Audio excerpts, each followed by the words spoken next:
myself Neha Chandrakar from Mathematics Department of Bharti Group of College Durg. आज का हमारा topic है partial order relation with hash diagram. Last classes में हमने देखा था रिलेशन के बारे में।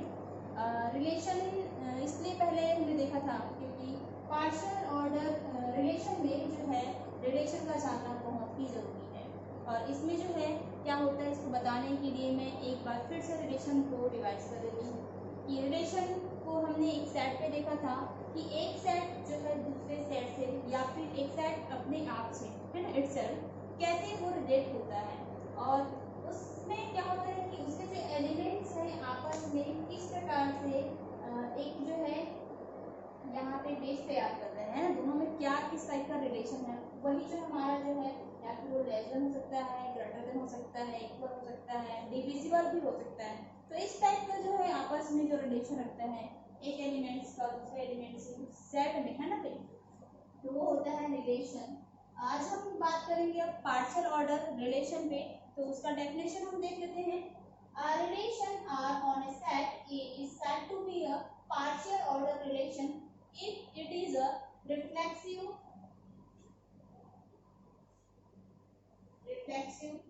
सेकेंड है यहाँ पे एंटीसिमेट्रिक, थर्ड है हमारा ट्रांजिटिविटी।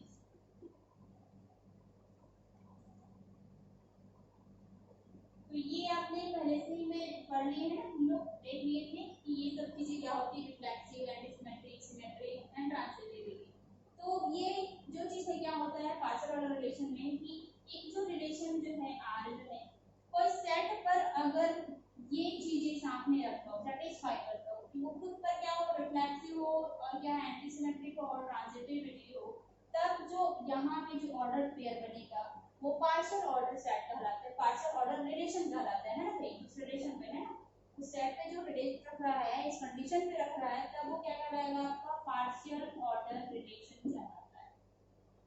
अब हम देखते हैं इसके बारे में कि रिफ्लेक्सिव क्या होता है। रिफ्लेक्सिव में अगर कोई सेट पे मैंने एक एलिमेंट ले लिया ए, तो रिफ्लेक्स की मतलब रिफ्लेक्ट होना है ना, तो यहाँ पे ये जो एलिमेंट्स है वो इसी सेट पे बात करें या अदर सेट पे बात करते हैं ना, तो ये ए रिफ्लेक्ट करता है, ए रिलेट रखता है ए से ही, तब होता है ए रिलेशन ए। तो यहाँ पे होगा क्या, reflective. For all A belongs to A, set A पे कोई एलिमेंट दिए थे और वो खुद पर ही रिफ्लेक्ट करके जो है सेट पे क्या बनाना है, रिलेशन रख रहा है, तब वो क्या होता है, रिफ्लेक्सिव होता है। एंटीसिमेट्रिक, सिमेट्रिक को हम लोग देखे थे कि एक सेट का जो एलिमेंट है वो रिलेट रख रहा है बी से, तो उसका मतलब ये था कि बी भी जो है क्या होगा, रिलेशन रखेगा ए पे, वो होता हमारा सिमेट्रिक। लेकिन एंटीसिमेट्रिक में होता है कि ए रिलेशन है, ए रिलेशन रख रहा है बी पे है ना, और बी रिलेशन रख रहा है यहाँ पे ए पे, there implies that A is equals to B, ये होता है आपका एंटीसिमेट्रिक। तो ये कंडीशन अगर रखता है तब वो जो है रिलेशन कैसा होगा, एंटीसिमेट्रिक होगा। ट्रांजिटिविटी के लिए मैंने बताया था कि यहाँ पर जो है 3 एलिमेंट्स लेने पड़ते हैं, A N B N C, और A N B belongs to ए। यहाँ पे 3 एलिमेंट्स लेंगे और इसमें जो रिलेशन कैसा होगा, ए रिलेशन बी, साथ ही साथ अनदर फॉर्म करें बी जो है अगर दूसरे एलिमेंट यानी कि कौन सा सी के साथ रिलेशन रखता हो, तो यहाँ पे आप जो है बोल सकते हो कि डायरेक्ट जो है ए जो है रिलेशन रखेगा किसके, सी के, तो यहाँ पे मिलता है A relation to C. For all A B and C belongs to capital A set. तो ये तीनों कंडीशन अगर वो जो है उस रिलेशन तीनों कंडीशन को होल्ड ऑन करता है कोई भी सेट एक रिलेशन के साथ में, तब वो क्या होता है, पार्शियल ऑर्डर रिलेशन कहलाता है ना। आप उस चीज का आप यहाँ पर ध्यान रखेंगे कि एक सेट जो है उस रिलेशन के साथ में, ठीक है, उस रिलेशन के साथ में क्या करता हो, इन कंडीशंस को सेटिस्फाई करे तभी वो कहलाएगा पार्शियल ऑर्डर रिलेशन। अब हम देखते हैं इसका पार्शियल ऑर्डर रिलेशन में जो है हम देखेंगे पार्शियल ऑर्डर सेट की बात करते हैं, जिसको शॉर्ट में बोला जाता है कोसेट। पार्शियल ऑर्डर सेट या फिर बोलते हैं इसको कोसेट। क्या होता है हम लिख लेते हैं a set A with a relation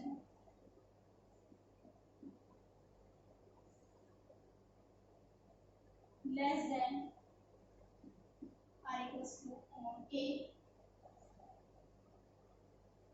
is called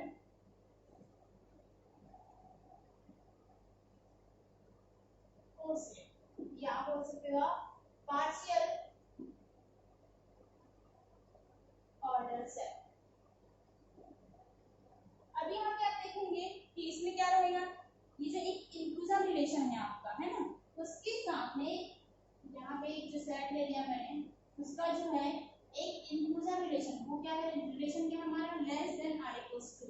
अगर इस पर जो है यहाँ पे एक रिलेशन रखे तब वो सेट जो मिलेगा हमको वो क्या कहलाता है, हमारा partial order relation, partial order set कहलाता है या कोसेट कहलाता है। इसमें आप इससे सेट रखेंगे तो यहाँ पे इंक्लूसिव रिलेशन आपको मिल रहा है less than or equals to, वो जो है लेस देन हो सकता है ना, अगर बात करो a is less than a हो तो यहाँ पे वो लेस देन हो सकता है, पर वो जो है यहाँ पे सिंगल जो है लेस देन होगा, साथ ही साथ वो इक्वल टू भी, लेस देन के साथ में इक्वल हो सकता है, लेकिन वो सिंगुलर जो है सिंगल जो है इक्वल टू नहीं हो सकता। इस चीज का आप ध्यान रखेंगे पार्शियल ऑर्डर सेट पे।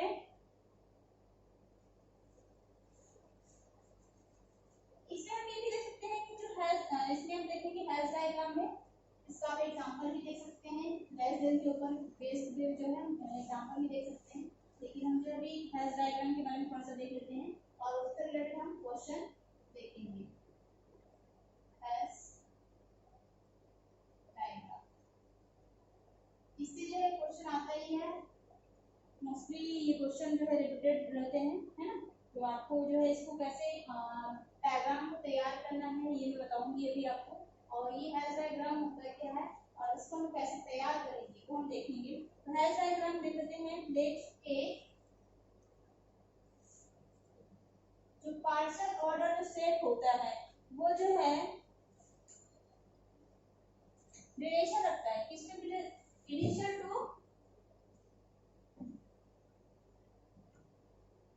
टू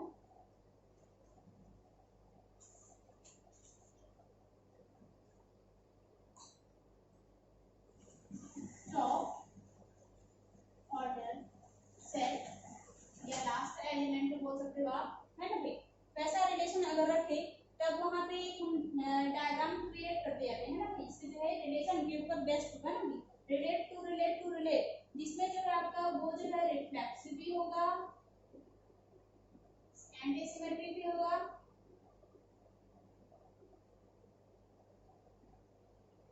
साथ ही साथ वो ट्रांजिटिविटी भी होगा। तो यहाँ पे ये तीनों चीजें साथ में हो लेकिन हम उसका डायरेक्शन शो ना करें और एक रिलेशन जो है डायरेक्टली हम दिखा दें, इन तीनों को मिला करके ही एक डायग्राम तैयार करें इनिशियल टू एंड इक्वल, है ना, तो यहाँ पे एक रिलेशन हमको एक डायग्राम से मिलेगा। तो ये जो है डायग्राम जो हम तैयार करेंगे वही हमारा क्या होता है, हेल्थ डायग्राम होता है, हेल्थ डायग्राम। तो ये हमारा कोसेट यानी कि पार्शियल ऑर्डर सेट के थ्रू से ही होता है, पार्शियल ऑर्डर सेट या कोसेट बोल सकते हो आप, इसके थ्रू से ही होता है। इसमें जो है आपका जो लोअर एलिमेंट्स है वो बेस पे रहेगा, नीचे रहेगा, फिर जैसे जैसे उसका रिलेशन मिलेगा तो आपको जो है उसको यहाँ पे अप टू लेकर के जाना है। इससे हम एक क्वेश्चन देखेंगे, इसका डेफिनेशन एक बार फिर से मैं लिख देती हूँ। Let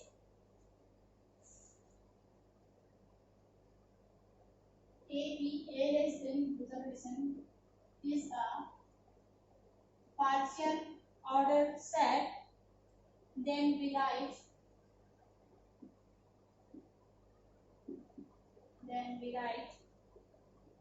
A is less than B if and only if A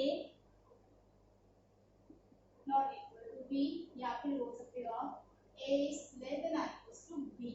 ठीक ठीक है, मैं जो चीज बताई हूँ वही चीज यहाँ पे भी हैश डायग्राम में, बस हम एग्जांपल लेंगे और इसके थ्रू से हम इसको देखेंगे कि कैसे हम जो है हैश डायग्राम जो है तैयार करते हैं। इसके लिए एक एग्जांपल है हमारे पास, वो देख लेते हैं। अगर हम 1 2 3 4 5 का अगर एक रिलेशन देखते हैं, सेट ले लेते हैं, हमारे पास सेट है 1 2 3 4 5। तो यहाँ पे जो है इसका हैश डायग्राम कैसे तैयार होगा, तो यहाँ पे आप जो है इनिशियल पॉइंट ले लेंगे 1 से, फिर आप देखेंगे कि 1 का रिलेशन कैसे मिलता जाएगा ना। हैश डायग्राम बनाने के टाइम पे आपको देखना ही है कि ऑर्डर पेयर जो आप लेंगे है ना, तो किसको किसको आपको नेगलेक्ट करना है, इस चीज का ध्यान रखेंगे। नेगलेक्ट करने के बाद में जो आपको टोटल रिलेशन मिलेगा वही आपका होगा हैश डायग्राम में प्रिपेयर हो जाएगा। तो 1 जो है यहाँ पे 2 लेते हैं, 3 लेते हैं, ये हो गया 4 और ये हो गया 5। तो यहाँ पे देखेंगे जो है पार्शियल ऑर्डर सेट की बात करता है, और पार्शियल ऑर्डर सेट पे क्या होता है हमारा, रिफ्लेक्सिव होता है, क्या होता है, फिर सिमेट्रिक होता है, एंटी सिमेट्रिक होता है, और होता है ट्रांजिटिविटी होता है। तो यहाँ पे जो है इन तीनों चीजों पे हम देखेंगे। पहले ये जो खुद पर ही रिलेशन रखेगा, 2 2 पे रहेगा, 1 1 पे रहेगा। तो यहाँ पे क्या बनाएगा, सेल्फ लूप बनाएगा है। ये हो गया हमारा फर्स्ट सिमेट्रिक रिफ्लेक्सिव के लिए। सेकंड देखेंगे एंटी सिमेट्रिक पे। तो यहाँ पे देखिए यहाँ जो है 1 जो है 2 से रिलेट रख रहा है, यहाँ पे जो है 1 3 से 1 4 पे रिलेट रख रहा है, और यहाँ पे 1 5 पे भी रिलेशन यहाँ पे रख रहा है। फिर यहाँ पे देखते हैं हम कि जो है ये हो गया हमारा कौन सा हो गया, ये एंटी सिमेट्रिक पे आ गया। अब देखते हैं ट्रांजिटिविटी पे देखते हैं। तो ट्रांजिटिविटी पे क्या हो जाएगा, 1 2 पे रिलेशन रख रहा है, और जो है यहाँ पे 2 जो है 3 पे रिलेशन रख रहा है। तो राइट जो यहाँ पे क्या हो जाएगा, 1 3 पे भी रिलेशन रखेगा। तो ये हो गया 1 जो है यहाँ पे 3 और 4, 2 जो है 3 पे रिलेशन रख रहा है, और 3 जो है 4 पे रिलेशन रख रहा है। तो यहाँ पे 2 से डायरेक्ट क्या हो जाएगा, 4 हो जाएगा। तो ये रिलेशन जो है अब तो जो है यहाँ पे क्या मिल जा रहा है, ट्रांजिटिविटी फॉर्म में मिल रहा है। तो ऐसे में क्या करना है आपको, जब हैश डायग्राम तैयार करना है तो इन चीजों को हमको नेगलेक्ट करना पड़ेगा। कैसे नेगलेक्ट करेंगे, यहाँ पे जो सेल्फ लूप है वो हट जाएगा, सिंपल 1 2 3 4 और 5 रहेगा। साथ ही इसमें जो है कोई डायरेक्शन नहीं देना है, ठीक है, डायरेक्शन जो रहेगा उसको हमको नेगलेक्ट कर देना है। जो एंटी सिमेट्रिक ले लेते हैं, यहाँ ए रिलेट रख रहा है बी पे, और बी अगर रिलेट रख रहा है ए पे, there implies that A is equal to B वाला पैटर्न पे आप, यानी कि एंटी सिमेट्रिक पे तो डायरेक्शन हटा देंगे, सिंपल फॉर्म पे इसको पॉइंट टू पॉइंट लिखते जाएंगे। साथ ही यहाँ पे जो ट्रांजिटिविटी रिलेशन वाला है तो हम उसको नेगलेक्ट कर सकते हैं, क्योंकि 1 जो रिलेशन रख रहा है 2 पे और 2 जो 3 पे रख रहा है, तो 1 2 डायरेक्ट तो 3 पे रहेगा नहीं, तो उसको हम नेगलेक्ट कर सकते हैं, डायरेक्ट 2 से 3 वहां पे हम शो कर सकते हैं। तो ये हो गया हमारा ट्रांजिटिविटी के लिए। तो यहाँ पे हम देख रहे हैं कि ये हमारा हैश डायग्राम जो है तैयार हो गया है 1 2 5 के लिए। यहाँ पे सेट था हमारा 1 2 3 4 5 का, और यहाँ पे किस कंडीशन पे, लेस देन है ना भाई, किसी इंक्लूजन रिलेशन पे ही। बस आपको इस चीज का ध्यान रखना है कि सेट के जितने भी एलिमेंट्स है उनका एक ही कौन सा रिलेशन, इंक्लूजन रिलेशन के साथ में वो चीज हमें तैयार करते जाना है। तो यहाँ पे एक डायग्राम तैयार हो गया, देखिए 1 छोटा है 2 से, और 2 जो है यहाँ पे लेस देन है 3 से, 3 लेस देन है 4 पे, और 4 इज लेस देन है 5 पे। तब फिर यहाँ पे क्या होगा, एक हमने तैयार किया, यही हमारा हो जाएगा hash diagram for this step. TVC वाला एक क्वेश्चन आता है जो कि आप बहुत ही इजी तरीके से सॉल्व कर सकते हैं, वो मैं बता देती हूँ। इसमें हम जो है ले लेते हैं set A is equals to 1 2 3 4 6 8 9 12 and 24। तो यहाँ पे आपको देखिएगा कि कैसा यहाँ पे मिलेगा, A डिवाइड्स टू B के लिए, A डिविजिबल बाय B के लिए। तब के लिए हमको यहाँ पे हैश डायग्राम यहाँ पे क्या करना है, बनाना है ना। तो यहाँ पे देखिए आप फर्स्ट में जो लोअर एलिमेंट हमारा 1 1 है, सबसे छोटा है, जितने भी आपके पास जो एलिमेंट दिख रहे हैं 3 हो गया हमारा 1 1 के बाद यहाँ पे देखिए 2 और 3 है ना 3, दो ब्रांच आप निकाल लीजिए यहाँ पे 2 और 3 का। फिर आप देखें क्योंकि a यहाँ पे क्या है डिविजिबल बाय b दिख रहा है ना भाई, तो यहाँ पे क्या हो जाएगा 1 एंड 2 और 3 निकलेगा। फिर नेक्स्ट एलिमेंट्स ये हो गया तीनों का काम। 4 दिख रहा है, अब 4 जो है डायरेक्ट रिलेशन रखना आपने किसपे 4 पे, डिविजिबल है ना 2 से, तो यहाँ पे मैंने ले लिया 4। अब यहाँ पे नेक्स्ट में देखिए आप 6 किससे किससे डिविजिबल है 2 और 3 से है, तो यहाँ पे मैंने ले लिया 2 और 3 से दो ब्रांच है ना, फिर इनको मिलाकर के ये 6 हो गया। नेक्स्ट में देखिए आपका है 8 पे आप जाइए तो किससे है 2 से भी है ना भाई, और वो जो है 4 से भी है, लेकिन मैंने बताया जैसे कि ट्रांजिटिव रिलेशन के थ्रू से यहाँ पे मैं उसको ले सकती हूँ डायरेक्ट 8। नेक्स्ट में देखिए आपका 9 है जो कि 3 से क्या है डिविजिबल है, तो ये हो गया डायरेक्ट है ना 9 पे आ गया ये रिलेशन। देखिए बस आपको ध्यान रखना है लेस देन का, वो इंक्लूजन रिलेशन है आपका लेस देन का, और वो कंडीशन यहाँ पे सब में फॉलो हो रहा है ना। फिर नेक्स्ट देखते हैं 12 है, 12 पे देखेंगे आप किस पे होगा, वो 3 से तो होता ही है डिविजिबल, 6 से भी है और 4 से भी है, तो यहाँ पे हो जाएगा 4 और 6 पे ये हो गया आपका 12। लास्ट है आपका 24, तो 24 पे आप देखेंगे 24 जो है 8 से भी डिविजिबल है और 12 से भी है, तो यहाँ पे आपका रिलेशन तैयार हो गया। और इस तरीके से आप देख रहे हैं ये हमारा हैश डायग्राम इसके लिए तैयार हो गया for A divisible B and on a set A। तो इस तरीके से आप जो है हैश डायग्राम तैयार कर सकते हैं। फर्स्ट को सेट का जो कंडीशन है सेट पे ये जो रिलेशन है इंक्लूजन रिलेशन, इस बात का आपको ध्यान रखना है, ठीक है। और रिफ्लेक्सिव एंटी सिमेट्रिक और साथ साथ ट्रांजिटिविटी का भी ध्यान रखना है। आप ध्यान रखेंगे कि इसमें डायरेक्शन को शो करने की जरूरत नहीं है, कुछ चीजें हैं उसको आपको नेगलेक्ट करनी पड़ेगी। Thank you.